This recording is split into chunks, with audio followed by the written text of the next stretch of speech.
there's a general sense that Hispanic community has a deeper family relationship, extended family relationship. Is that true? Is that a myth? And how does that impact financially helping each other out in the immediate family? Absolutely.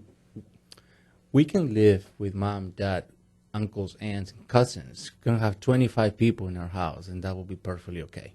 Right? Mom, if you're listening, you're not, you can, 1 week is all you can stay. You're not Hispanic. You're not Hispanic.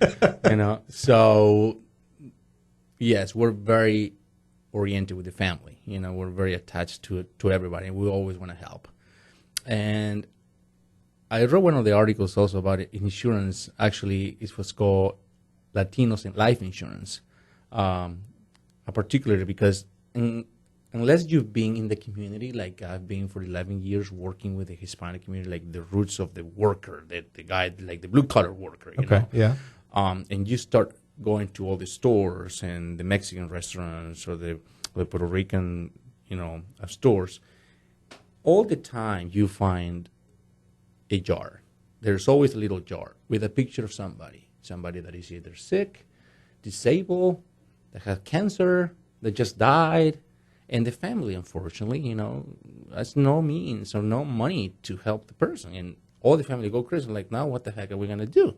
So what they do is they go to the stores. They go to the community. Their local community to help out. And they put this jar, and everybody that goes to the store, they put $1, 50 cents, almost as a tip, to just get that person by and help them out.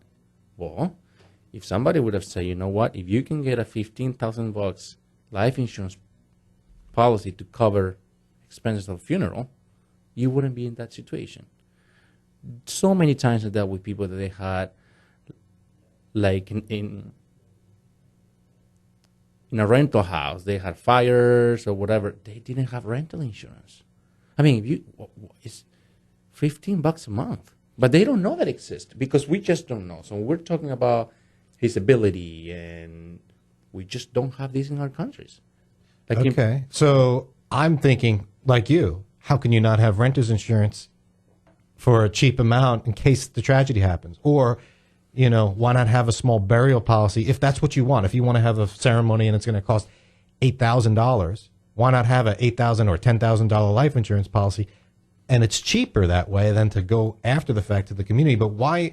I know this, and it seems second nature a lot. And culturally, is it's just foreign to them? Is this not? Absolutely. These things don't exist in other countries? They don't. And now more, our countries are now paying more attention to it. I actually have a brother that works in insurance. But when I was living in Peru 11 years ago, no insurance. I mean, auto insurance? What's auto insurance? Well, it's mandated in this country. Yeah, right. So, but life insurance is not. Yeah. So it's something like, first of all, we're never going to die. Like Hispanics are invincible? Hispanics are very like, what, I'm okay. Gotcha. No, I'm not. And second, and that's more, in me actually dealing with the Mexican community particularly, there's a lot of sense of like, I'm a macho guy, right? So why would I pay something that I'm not going to use? Life insurance, I'm never going to take advantage of it. I'm going to die, and somebody else will. And a lot of people, it was actually funny when I was trying to sell life insurance to the Mexican community, to the dads, and they would say, like, you want me to buy something that my wife can use with another guy that she probably remarry? Like, that's not a Mexican thing. That's everybody says that. It's a joke, right? Well, you have kids, right. But it's a subject of educating because we just don't know that exists. And if we know, and if you go into if you interview 100 people, 80 people will say to you, how much is that going to cost? Life insurance? Oh my God, I cannot afford. I make $10 an hour. How will I afford? Well, they just have no clue that it's inexpensive. Well, right. If you buy a 15, like $1.5 million, whatever, buying life insurance, that's going to be a little more expensive. But even that, like. Right, if you buy a cheap term or something like that, it doesn't have to break the bank. But they don't know, Well, that goes for the country, though. I mean, most people don't realize how important it could be because it's not about you. It's about who you leave behind. So I get that. But I would figure, though, that the Hispanic community being so close-knit, as a family unit would look after their own family when they pass away and not burden them with the financial expenses. You know, how about savings? How about like, you know, leaving money to the next generation? Is that happening yet? I mean, first you have to start generating some wealth to be able to pass that on. But the Hispanic community, is it lack of education on how to pass it on to the next generation? I mean, life insurance is a great tool for that, but really, you were mentioning, you know, just paying for a burial or someone that's sick or something. That's what insurance is for. And you're saying it's just a lack of education, lack of knowing that it exists? And it's also a lack, like, I'm going to be paying for something I'm not going to use, as I said before, you know, so that's big. But you know, the community is starting to understand more. You know what? It's not only about you, the individual, but it's you about taking care of your kids and your spouses or your family members and everything. And that's, you know, when you combine the loyalty that Hispanic people have for their family members, which they're very attached, combined with the education, necessary education, that, you know what, you can still take care of them after you're not here, and it's not expensive. Because the problem is, like, if it's expensive, I'm not going to do it, you know. Right. But no, it's not expensive, you know, then it's going to be okay.